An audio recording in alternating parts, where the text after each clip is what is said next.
દેશની રાજનીતિમાં 17મી તારીખ છે ને, એ તારીખ નહીં તવારીખ બની જશે. ભારતીય જનતા પાર્ટી અને એની માતૃ સંસ્થા રાષ્ટ્રીય સ્વયંસેવક સંઘ, આ બંને વચ્ચે એક વૈચારિક મતભેદ ચાલી રહ્યો છે. નરેન્દ્ર મોદીએ 17મી સપ્ટેમ્બરે કેવું પડશે કે આ મારું છેલ્લી ટર્મ છે. તમે જે અમુક રાજ્યોમાં પપેટ મુખ્યમંત્રી બેસાડ્યા છે, પપેટ, એને કાઢો. કારણ કે તમારે અમારે ખભે મૂકીને બંદૂક તો ફોડવી, જીતવું અમારે કારણે, અને માનવું નહીં એવું હાલે. અને આ જનતાની વાત છે, જગદીશભાઈ ની વાત નથી. તમે સમજો. નમસ્કાર, હું છું ભૂમિત જાની. આપ જોઈ રહ્યા છો સત્યાર્થ મંથન. ગુજરાતની રાજનીતિ બાદ હવે તમામ લોકોની નજર એ દેશની રાજનીતિ તરફ છે, કારણ કે 17મી તારીખે કંઈક એવી ઘટનાક્રમ ઘટવા જઈ રહી છે કે જેનાથી ગુજરાત નહીં પરંતુ આખા દેશના રાજકારણની અંદર ક્યાંક ખળભળાટ મચવા જઈ રહ્યો છે. અનેક વખત જે જગદીશ મહેતાને આપણે સાંભળતા આવ્યા છે ને, તેમની વાત સાચી પડતી આવી છે તેવા વરિષ્ઠ પત્રકાર અને ગુજરાત હેડલાઇન્સના ગ્રુપ એડિટર જગદીશ મહેતા મારી સાથે છે, અને આ રાજનીતિના વિશેષ વિષય પર આજે તેમની સાથે વાત કરવાની છે અને દર્શકોને એમનું જે વિશેષ આજે સંવાદ છે તે લોકો સુધી પહોંચાડવાનું છે. સર નમસ્કાર, આપનું સ્વાગત છે. જી જી નમસ્કાર. સર, જે રીતે તમારા માટે હવે કહેવાય ને કે જગદીશ મહેતા જે કે ફાઇનલ હોય છે ને એવું થાય જ છે, અને એમાં પણ વિસાવદરથી સતત જગદીશ મહેતાની વાત તમામ લોકો અનુસરે છે. હવે આ જે ઘટનાક્રમ થવા જઈ રહ્યો છે તેના પર વિશેષ આખા દેશનું ધ્યાન જવા જઈ રહ્યું છે. કેવી રીતની એ વાત આખી બનવા જઈ રહી છે અને આ રાજનીતિને કેવું તેની અંદર ખળભળાટ મચાવશે? ભૂમિતજી, ન ભૂતો ન ભવિષ્યતિ. દેશની રાજનીતિમાં 17મી તારીખ છે ને, એ તારીખ નહીં તવારીખ બની જશે. અને આ ભવિષ્ય વેતાની જેમ નથી કે તો અંબાલાલ પટેલ કે ભાઈ પરેશ ગોસ્વામી નથી. હું આપણે જે લોકોને પાસેથી ફીડબેક મેળવ્યું છે, એની પાસેથી મળેલી વિગત જે છે એ આપણે બયાન કરીએ છીએ. ભારતીય જનતા પાર્ટી અને એની માતૃ સંસ્થા રાષ્ટ્રીય સ્વયંસેવક સંઘ, આ બંને વચ્ચે એક વૈચારિક મતભેદ ચાલી રહ્યો છે. અત્યારે સંવાદના રૂપમાં છે, ભવિષ્યમાં એ ઘર્ષણના રૂપમાં આવી શકે જો ભારતીય જનતા પાર્ટી માને નહીં તો. રાષ્ટ્રીય સ્વયંસેવક સંઘે એમ કીધું છે ભારતીય જનતા પાર્ટીને કે હવે તમે રાષ્ટ્રના પ્રમુખ તરીકે અમે કહીએ છીએ એવા માણસને મૂકો. તમે કહો છો એવા નહીં. તમે એટલે ભાજપ. ભાજપે નિર્મલા સીતારામન, ધર્મેન્દ્ર પ્રધાન ને કેટલાક દક્ષિણ ભારતીય મહિલા ને આવું બધું ઘણા બધા ગતકડા, રાજનાથસિંહ ને વગેરે વગેરે. RSS એ કીધું નહીં હાલે, આ ડખો નહીં. અમારે ભેળસેળ વાળા કોઈ માણસની જરૂર નથી. હવે 916 માર્કાનું જેને કહી શકાય 24 કેરેટ સોનું હોય, એમાં કાંઈ શંકા ન હોય એવું રાષ્ટ્રવાદી હિન્દુત્વની વિચારધારા સાથે કોઈ પ્રકારનો સમજોતા ન કરે એવા માણસને મૂકવાની વાત છે. રાષ્ટ્રીય સ્વયંસેવક સંઘે 3-4 એમાં પેરામીટર્સ એના કીધું કે આવા હોય તો તમારી પાસે કોઈ માણા હોય તો કયો, નહીતર પછી અમે અમારી રીતે માનશું કે અમે કહીએ બેહાડી દો. તો શું આપ્યું? નંબર 1, પેલી વાત તો એ કે ઈ રાષ્ટ્રીય સ્વયંસેવક સંઘની શાખાથી માંડીને બધી જગ્યાએ ભયંકર હદે જ્ઞાની જ પ્રોડક્ટ હોય. RSS ની જ પછી પૂર્ણકાલીન સમર્પિત હોય, મેરેજ સુદ્ધા ન કર્યા હોય. ત્રીજું, એ વ્યક્તિ જે છે અમારા જે એજન્ડા, અમારા એટલે RSS ના જે એજન્ડા જે છે કટ્ટર હિન્દુ રાષ્ટ્રવાદીના, એને સીધો ફોલો કરવો જોઈએ, કોઈ સમજોતા નહીં. ચોથું, એ વ્યક્તિ ભવિષ્યમાં યુનિવર્સલ સિવિલ કોડ, નવી શિક્ષા પદ્ધતિ વગેરે ઉપર પણ પોતાના વિચારો વ્યક્ત કરી શકવો જોઈએ. એટલે ખાલી ઠૂઠું નથી જોતું, અમારે એ વૈચારિક પણ એનામાં ક્ષમતા હોવી જોઈએ. એમ પપેટ નહીં, રિમોટ કંટ્રોલ ટાઈપ નહીં. એનામાં પોતાનામાં એવી આવડત, ઉર્જા, કૌશલ બધું હોવું જોઈએ કે દેશને નવો માર્ગ ચીંધી શકે. પાંચમું અને મહત્વપૂર્ણ પણ એક બીજી વાત કરી છે કે ઈ ફેબ્રિકેટેડ હોવો ન જોઈએ. માર્કેટિંગનો ફંડા અમારે નથી જોતો, અમારે તપસ્વી જોઈએ છે, જે તપીને તપશ્ચર્યા કરીને જે માણસ બહાર આવ્યું હોય તે. માર્કેટિંગ ફંડાથી કોણ અત્યારે આગળ આવ્યું છે એ મારે નામ દેવાની જરૂર નથી, આખું ભારત જાણે છે. એટલે આરએસએસ એ કીધું કે માર્કેટિંગ ફંડાથી આગળ આવનારા માણસની જરૂર નથી, અમારે તપસ્વીની જરૂર છે. છઠ્ઠો પેરામીટર્સ એને એમ રાખ્યો છે કે જે તમે જુઓ, આ પણ બહુ મોટી વાત છે. એને એમ કીધું આંતરિક લોકશાહીની પુનઃસ્થાપના કરી શકે. આ કઈ જેવી તેવી વાત નથી. આપણે બહુ તો મોટી બોલીએ વાત. છીએ. યસ. એનો અર્થ એમ છે કે અત્યારે આંતરિક લોકશાહી નથી, નથી. હિટલર શાહી છે, જે ખરેખર તો આક્ષેપ વિપક્ષનો છે. યસ. અને એ આરએસએસ વાત કરે છે. એ એમ કે છે કે ઇન્ટરનલ એટલે આંતરિક લોકશાહીને પુનઃસ્થાપન કરી શકે એવો માણસ જોઈએ છે. અને એણે એમ કીધું કે આ બધા પેરામીટર્સમાં જે માણસ ફિટ પડે એવો તમારી પાસે કોઈ માણસ હોય તો આપો, નહીતર અમે 3-4 નામ સૂચવીએ છીએ, એમાંથી કોઈને આમાં તક આપો, નહીતર અમારે નથી રમવું તમારી યારે. બોલો. કિટ્ટા જેવું કહી દીધું એમ કે જો અમે નહીં તો અમે કઈ એમ કરવું હોય તો ઠીક છે, બાકી અમે અમારી અને રીતે. એના જે 3-4 નામ જે છે એ કયા છે? એના સૌથી પહેલું હોટેસ્ટ નામ અત્યંત સંજય જોશી. એના સિવાય કોઈ નહીં. એના બહુ માસીન મોટી વાત છોકરો છે. નહીં, ઈધર ઉધર, હા કોઈ વાત નહીં. સંજય જોશી સિવાય એના પેરામીટર્સમાં કોઈ ફિટ બેસતું નથી. બાકીના 3-4 નામ જે આપ્યા છે RSS E next to PM વડાપ્રધાન ના ઉત્તરાધિકારી તરીકે આપ્યા છે. ઓકે. આરએસએસ સીધે સીધું કહી દીધું કે 17મી સપ્ટેમ્બરે નરેન્દ્ર મોદીને 75 વર્ષમાં પ્રવેશે છે, ત્યારે એણે જાહેરાત કરવી પડે કે હવે મારે જાહેર જીવનનો આ છેલ્લો ને અંતિમ ગાળો છે, હવે પછી અમે રમશું નહીં, મજા કરજો, બીજી નવી પેઢી આવશે. બહુ હવે મોટી આ ઘટના થઈ ગઈ બને તો. આ ભયંકર રીતે ચાલી રહ્યું છે. એટલે તો રાષ્ટ્રીય અધ્યક્ષ નિમી નથી શકાતા. આ જેપી નડ્ડાને એનો કાર્યકાળ પૂરો થઈ ગયો જૂન મહિનામાં કે પહેલા, ત્યારથી માંડીને આજ સુધી હજી આમનામ ખેંચે જાય છે. એ શું છે? ડખો મોટા પાયે છે. નરેન્દ્ર મોદી અને અમિત શાહ એ સંજય જોશીના નામથી ગોધો લાલ લુગડું જોઈને ભડકે એમ ભડકે છે. હું ડખો હોય રામ જાણે, પણ સંજય જોશી આવવાથી એ બેયને ફરક એવી છે કે કાંઈક નવીન હાડપિંજર નીકળે તો કબાટમાંથી.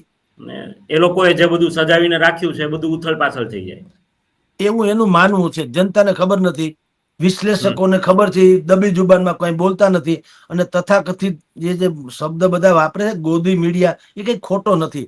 કોઈ માણસ નરેન્દ્ર મોદીને પૂછે છે ખરો વાયા મીડિયા પર, એના પ્રવક્તાને પૂછવું જોઈએ. એટલે તમારી ટ્રીમેન્ડસ બહુમતી, 36 રાજ્યોમાંથી દુનિયાભરમાં મોટા ભાગનામાં તમારી સરકાર, ડબલ એન્જિન ટ્રબલ એન્જિન, તમે તમારો પક્ષનો નેતા નક્કી નથી કરી શકતા. Vote the problem? લોચો ક્યાં છે? શું પ્રોબ્લેમ છે જણાવો, નથી કહેતા. સંજય જોશીમાં તમને વાંધો શું છે? કોઈ પ્રશ્ન પૂછતા નથી, કોઈ કહેતા નથી. મળે ત્યારે હું તમને કેવા રીંગણા ભાવે, તમને કેવા ટમેટા ભાવે, તમે સવારે ઉઠો થાકતા કેમ નથી, તમે ગલબા જેવા કેમ રહ્યો છો, એટલે ભાઈ હવે ગોળ્યા, એ બધું ઠીક છે. હવે બેઝિકલી જે ડખો જ પ્રવર્તે છે, ભાઈ તમે તમારો પ્રમુખ કા નક્કી નથી કરી શકતા? અને ક્યાં અટક્યું છે એમ કયો? અને ગુજરાતમાં પણ નથી મેળ પડતો, ક્યાં અટક્યું છે એ તો કયો, એ કોઈ પૂછતું નથી. ડખો આ છે સાહેબ, કે આરએસએસ હવે કીધું અમારે અમારા તથાકથિત રાષ્ટ્રવાદમાં લેશ માત્ર સમજોતા કરવા નથી, અમારી પાસે ટાઈમ નથી હવે જાજો. એટલે તો સર પ્રમુખ તરીકે એક વસ્તુ એ સમજવી છે, તો ધારો કે જે રીતે તમે કહી રહ્યું હતું કે આરએસએસ સીધી જ રીતે એમ કહેવાય કે તેના વિરોધમાં જઈને કહી દીધું છે કે તમે નક્કી કરો અથવા અમે કહીએ એમ.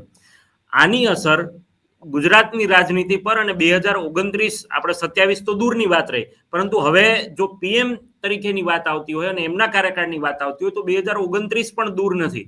તો એના પરિપ્રેક્ષમાં જોઈએ તો એ કેટલી અસરકારક આ મોટી વાત બની રહેવાની છે. બહુ ભયંકર વાત. આપણે નાના પડીએ, કાલ સવારે કોઈ આપણને એમ ન કે તમે તમારી જાત, આપણે તો બધા પાસેથી જે ફીડબેક મળ્યું છે એના આધારે કહીએ.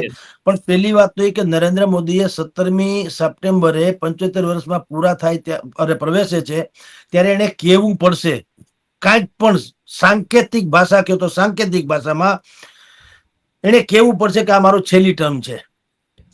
આરએસએસે કીધું કે નરેન્દ્ર દામોદરદાસ મોદીએ ભારત અને ભાજપ બેયને ઘણું બધું આપ્યું છે. એની ઉપલબ્ધિની અમને કોઈ વાંધો નથી. અમે જરાય નથી કહેતા કે નરેન્દ્ર મોદી ખોટા ચડી બેઠા, એવું નથી. ધન્ય હો કે આ વ્યક્તિ આવ્યા અને એને અમારા એટલે કે આરએસએસ ના અમારા એજન્ડાને એને બહુ અહીંયા સુધી પહોંચાડી દીધો. બરાબર. જે તળિયે હતો એ અહીંયા સુધી તો લાવી દીધો. હવે ખાલી આટલું બાકી છે. યસ. 370 ની કલમ નાબૂદ થઈ ગઈ, 3 તલાકનો કાયદો નાબૂદ થઈ ગયો, રામ મંદિર અયોધ્યામાં થઈ ગયું. આપણી હિન્દુના જેટલા પણ પતિત પાવન પ્રાચીન જે મંદિરો હતા, દેવાલયો હતા અને જેને જ્યોતિર્લિંગો કહી શકાય એ ટાઈપના હતા, એ બધા જ નો સુવર્ણ કાળ અત્યારે આવી ગયો છે. સોમનાથ થી માંડીને તમે મહાકાલ થી માંડીને કાશી વિશ્વનાથમાં તમે જુઓ છો કોરિડોર જે બન્યા છે, મધ્યપ્રદેશમાં બન્યા છે. આવું ન ભૂતો ન ભવિષ્યથી અહીંયા અંબાજીની ટૂંકથી માંડીને તમે બધું જુઓ પાવાગઢ સુધીનું. આવું તો ક્યારેય ભૂતકાળમાં થયું નતું. નહીં. એટલે એને નરેન્દ્ર મોદીએ દેશ એટલે ભારત અને ભાજપ બેયને બહુ આપ્યું છે, એમાં કોઈ સંદેહ નથી. આરએસએસ એમ કહે છે કે ભાઈ હવે થોડીક નવી પેઢી તૈયાર કરો, 75 વર્ષ તમારા થઈ ગયા, તમે ઘણું બધું આપ્યું અને તમે હવે વડીલ તરીકેની ભૂમિકામાં રહ્યો. તમારી હયાતીમાં નવી પેઢી તૈયાર થાય તો ભારતને આગામી સદી સુધી આપણે આવું નવું સાંસ્કૃતિક રાષ્ટ્ર તરીકે જાળવી શકીશું. નહીતર મોદી અનાયાસે ભગવાન ન કરે કાંઈ થાય પણ કાંઈક આડાવડું છે તો વળી પાછું આખું મકાન તૂટી પડે એમ છે. તમે જુઓ જન્માષ્ટમીમાં, હમણાં જન્માષ્ટમી આવશે, તમે મુંબઈમાં પિરામિડ આકારે લોકો આમ ચડે એકબીજાની ઉપર પછી મટકી તોડે, ખબર ને? હવે નીચેનું ફાઉન્ડેશન બહુ મજબૂત હોય, બધા છોકરા ઉભા હોય, એના ખંભા ઉપર એક ઉપર પગ ઉપર સેંકડો લોકો ઉભા હોય. આમ કરતા 7મો માળ સુધી જે બાળક ચડે, નાનો ઢીંગલો, અને એ મટકી તોડવા માટે કોશિશ કરે, ત્યાંથી એનો એક પગ લપસે, કરાડા ભૂ થઈને આખે આખું વળી પાછું પિરામિડ, માનવ પિરામિડ તૂટી પડે. એ આપણે જોઈએ છીએ. ભારતીય જનતા પાર્ટીની હાલત એવી છે. જો નરેન્દ્ર મોદી ઉપરથી થોડાક ફસકા કે ડખો થયો, ભગવાન ન કરે કઈ થાય તો કડાડા ભૂ થઈને આખું ભારતીય જનતા પાર્ટીનું જે કઈ તમે ને હું અત્યારે ચર્ચા કરીએ છીએ, જે અત્યારે માનસ પટમાં છે, એ બધું જ સત્યાનાશ રફે દફે થઈ જાય એમ છે. આરએસએસ શું કે છે, આપણે ઊંઘતા ઝડપાવવું નથી, પૂર્વ તૈયારીઓ બધી જ પાણી પેલા પાળ બાંધી લઈએ એટલે ડખો નહીં. ભગવાન તમને હો વરહ ના કરે પણ તમે 2029 સુધી નરેન્દ્ર મોદી વડાપ્રધાન રહો રહો રહો, કાંઈ વાંધો નથી. પણ 2029 તૈયાર કરીને રાખો. બિલકુલ તમારી હયાતીમાં તમારા જ આઈડિયોલોજી પ્રમાણે બીજા બેને તૈયાર કરો તો આપણે ભવિષ્યમાં વાંધો આવે નહીં. સર, એમાં આપને શું લાગે છે કોણ હોઈ શકે એ રેસની અંદર? તમારી દ્રષ્ટિએ કોણ હોઈ શકે? વન એન્ડ ઓનલી, બાકી 3-4 નામ આપીશ. એક માત્ર માણસ અત્યારે જે આરએસએસ ના મગજમાં, એનું નામ છે નીતિન ગડકરી. હવે તમે ઢીલા પડ્યા એમ સાંભળવા વાળા ઢીલા પડશે કે હવે નીતિનભાઈ ક્યાં ને મોદી ક્યાં, પણ અંદરની રેસીપી જાણો તો તમે હા પાડશો. નીતિન ગડકરી એટલે આરએસએસ જે રાષ્ટ્રીય સ્વયંસેવક સંઘ છે, એને એક સિક્કાની બીજી બાજુ. તમે હમણાં એના બધા નિવેદનો જોતા હશો. એને આજ ગઈકાલે જ નિવેદન કર્યું છે કે સરકાર સામે કેસ કરી શકે ને એવા માણસો હોવા જોઈએ. લે, પોતે સરકારમાં છે તોય સરકાર કોઈ ભૂલ કરે, સરકારને અમે કેસ કરીએ કે એવા માણસ જોઈએ. પછી ભ્રષ્ટાચાર બહુ ફાટી નીકળ્યો છે એવું પણ હમણાં એને સ્ટેટમેન્ટ કર્યું. નીતિન ગડકરી એટલા સ્ટેટમેન્ટ હતું.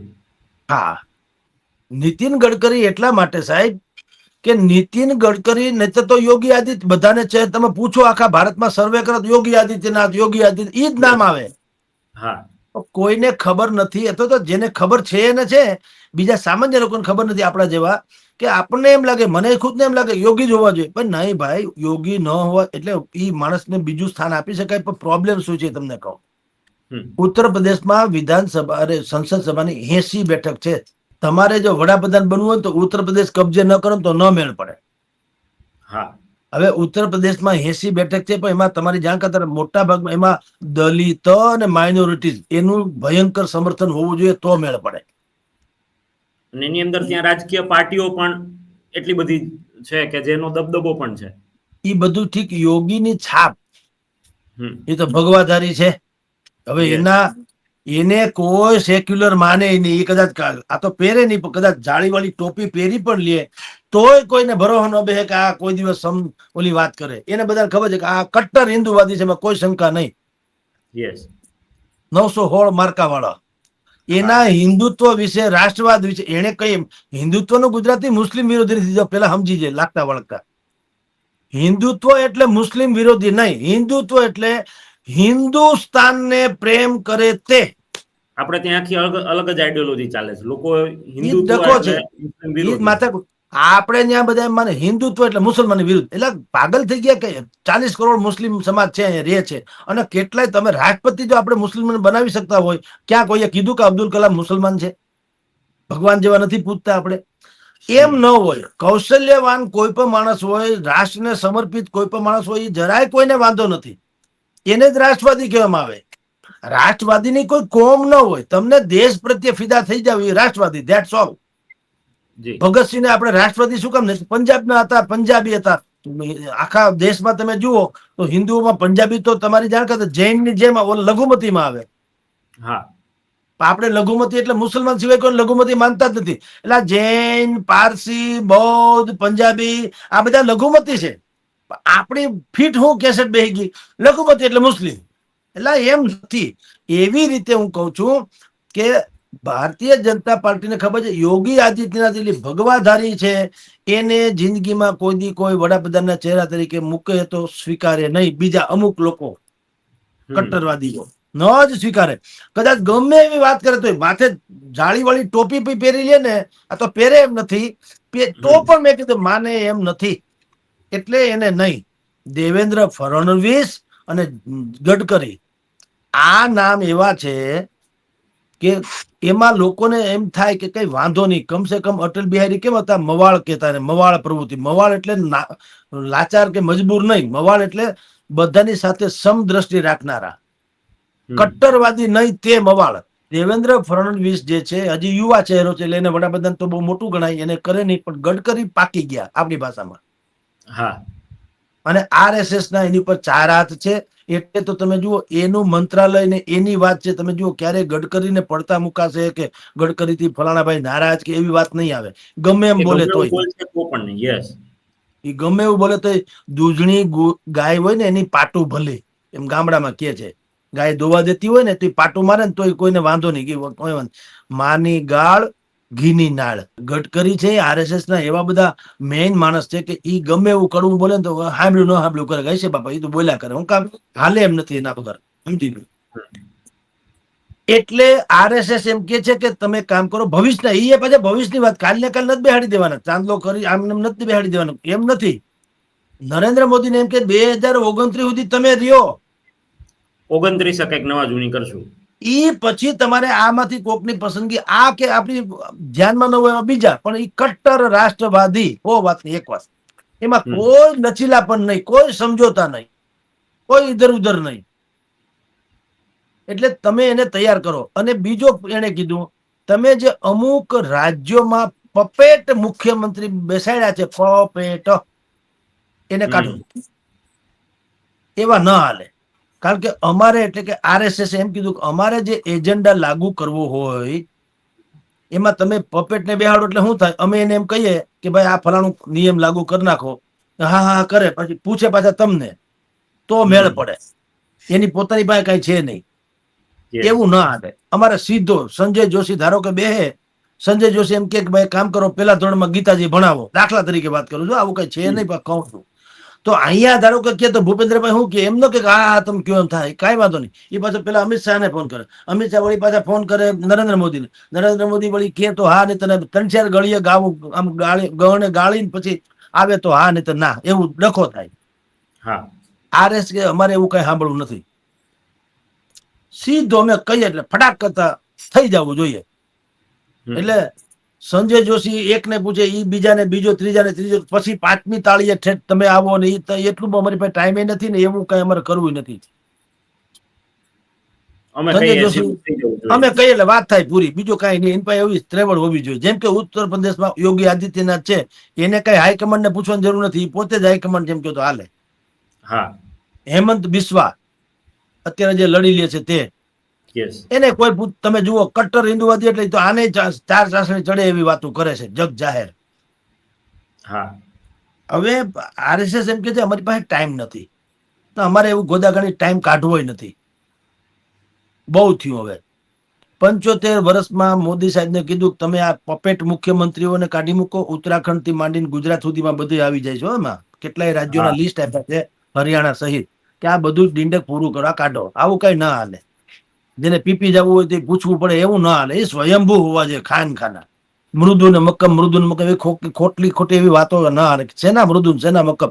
શાસક તો મક્કમ ને સક્ષમ જ હોવો જોઈએ. મૃદુ કુછ નહીં.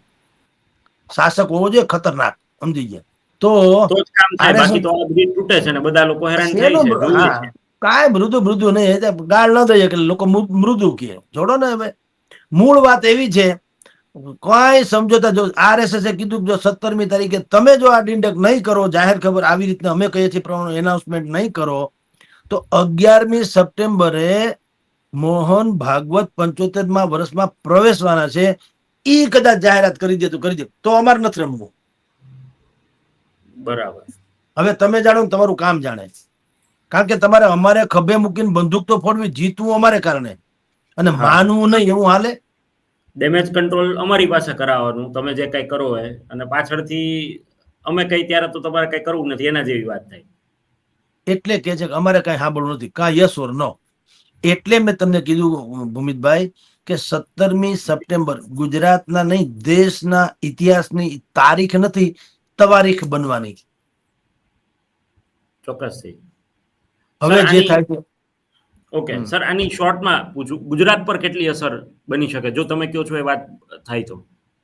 તળિયાથી નળિયા સુધી અસર હું 101% આખે આખું માળખું બદલાવવું પડશે, સરકારનું પણ સંગઠનનું પણ. અને ઈ તો આની અસર થાય કે ન થાય એ કહું ભૂમિતભાઈ, આપણો યસ. કોઈ શત્રુ કે આપણો કોઈ મિત્ર નથી, પણ ગુજરાત નામનો પ્રદેશ તો આપણો મિત્ર છે કે નહીં? આપણે નાગરિક તો છીએ કે નહીં? પત્રકાર જવા દો ને, ખાડમાં જાય. આપણે નાગરિક તો છીએ કે નહીં? એક નાગરિક તરીકે તમે ગમે એને પૂછો, તમે અત્યારની શાસન પ્રણાલીથી સંતુષ્ટ છુઓ ખરા? એટલે કઈ અરાજકતાની ચરમસીમા છે. તમે જાણો છો એનું ગાવા બે તો આવા 4 એપિસોડ થાય, અને સરકારને પાછું માઠું બહુ લાગી જાય. તો મેં કીધું માઠું લાગે 2 રોટલી વધુ ખાવ, પણ કડવું દવા કોઈ દી મીઠી હોય ભલામણા? ક્યારેય નહીં. તો તમને સારું ન લાગે તમારી, અમે કહીએ એક અક્ષર ખોટો હોય તો કયો. અને લોકો ના કહેતા હોય ને આપણે ઉપજાવી અને કાઢતા આ હોય તો જનતાની વાત છે, જગદીશભાઈ ની વાત નથી. તમે સમજો. સાચી વાત તમે છે. કેજરીવાલના રાજીનામા દિલ્હીમાં કઈક છાસ વાર થતું, કેજરીવાલ રાજીનામું આપે, નૈતિકતા હોય તો રાજીનામું આપે. લ્યો બચુભાઈ ખાબડનું રાજીનામું લ્યો.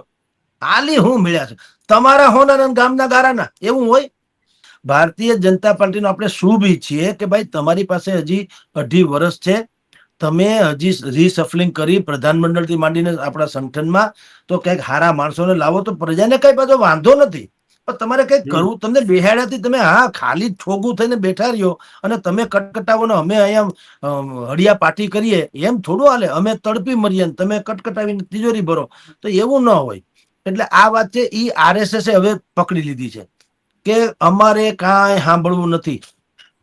પક્ષના રાષ્ટ્રીય અધ્યક્ષ છે ને કા સંજય જોશી કા સંજય જોશી જેવા, પણ અમે બેમાંથી એક. કઈ અમારા કયામાં હોય એવા, તમારા કયામાં હોય એવા હવે નથી. પપેટ જોતા નથી. બહુ હકાવ્યું તમે, રામવાલા કરો. અમારે તમારા ગુણ ગાય એવા નહીં, ભારતના ગુણ ગાય એવા જોઈએ છે, ભાજપના ગુણ ગાય એવા નહીં. એટલે એમાં સંજય જોશીનું જે આ લોકો પકડીને બેઠા છે, તો સાહેબ તમારી જાણ ખાતર ભૂમિતભાઈ જરાય ખોટું નથી. એ માણસને તમે તપસ્વી જ કહી શકો. એ તો નિર્વિવાદ વાત છે. એને ભૂતકાળના એના ઇતિહાસો જગ જાહેર છે. અનેક રાજ્યોમાં સરકાર બનાવવામાં સંજય જોશીનો ફાળો કોઈ અવગણી શકે એમ નથી. એ માણસ એટલા બધા બ્યુરો, જેને કહેવાય ને માઇક્રો પ્લાનિંગ વાળા, ને એટલી બધી ઓળખાણ પીછાણ વાળા છે. એ દાખલા તરીકે મને ઓળખતા હોય ને તો એવી રીતે ઓળખે ભૂમિતભાઈ કે મને પૂછે કે જગદીશભાઈ તમારા ચશ્માના નંબર 2.5 હવા કે 2 હતા, એમાંથી 1.5 થયા કે હવા 2 થયા, બોલો. ઈ તમને પૂછે કે આ તમારું લેપટોપ તમે લઈને જે બેઠા છે કાળું, એ પેલા સોની કંપનીનું હતું, હવે છગન કંપનીનું કેમ થઈ ગયું? ન્યા સુધી લડી લે. હવે એનું શું કરી લ્યો? આટલો પ્રબુદ્ધ બુદ્ધિશાળી માણસ છે.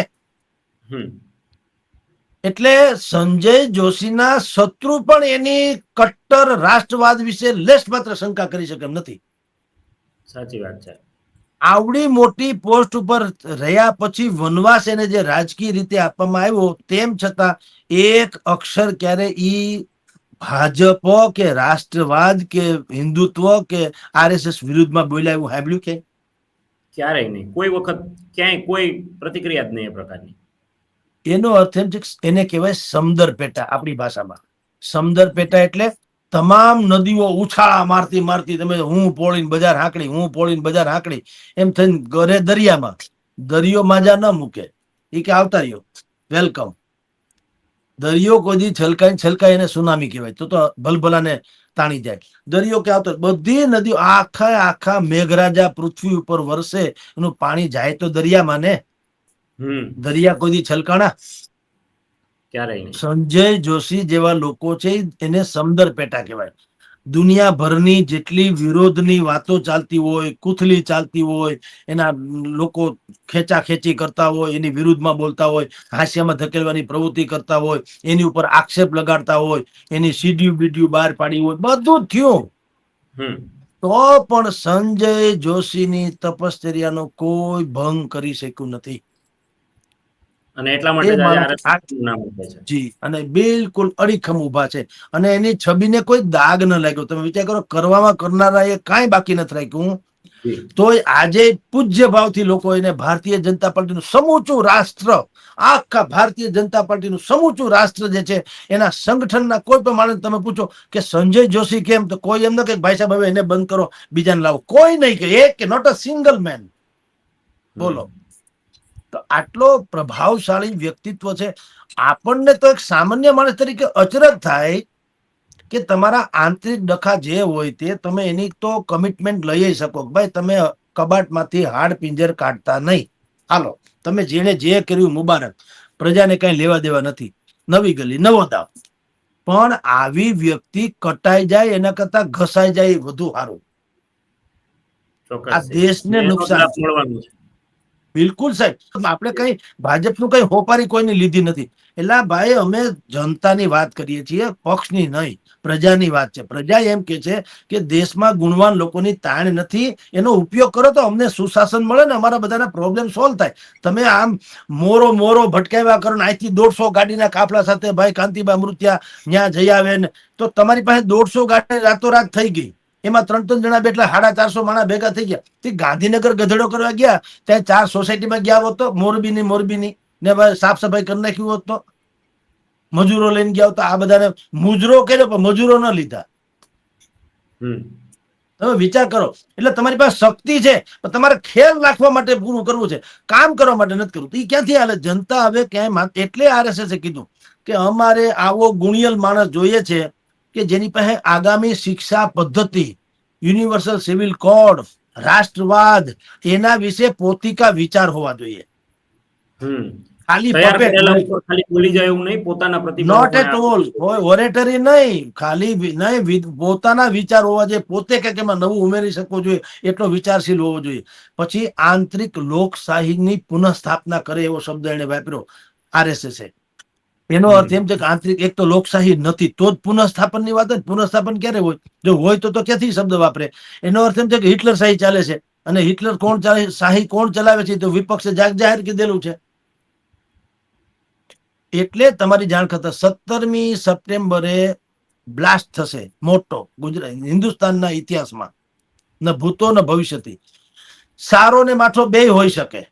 કદાચ નરેન્દ્ર મોદી માની લઈએ કે આ તો આપણે બિલકુલ આ વાત કરવામાં નાના ગણાય સાહેબ, ભાઈ ભૂમિતભાઈ, પણ નરેન્દ્ર મોદી ધારો કે એમ કહી દે કે 17મી સપ્ટેમ્બરે કે ભાઈ મારે 75 વર્ષ આજે પૂર્ણ થયા છે.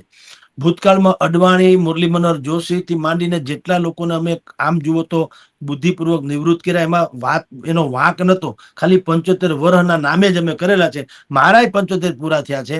હવે તમે કહેતા હોય તો હું આગળ કન્ટિન્યુ કરું, નહીતર ખંભે કોથળો દેહ મોકળો, હાલો થાવ હાલતો, તો એ મોટા માણસ થઈ જાય. કોઈ આખા દેશમાં કોઈ ઈચ્છતું નથી કે નરેન્દ્ર મોદી અત્યારે આવી રીતે એક્ઝિટ કરી જાય. કોઈ નથી ઈચ્છતું. એ બી કહ્યું, હા એ હકીકત છે.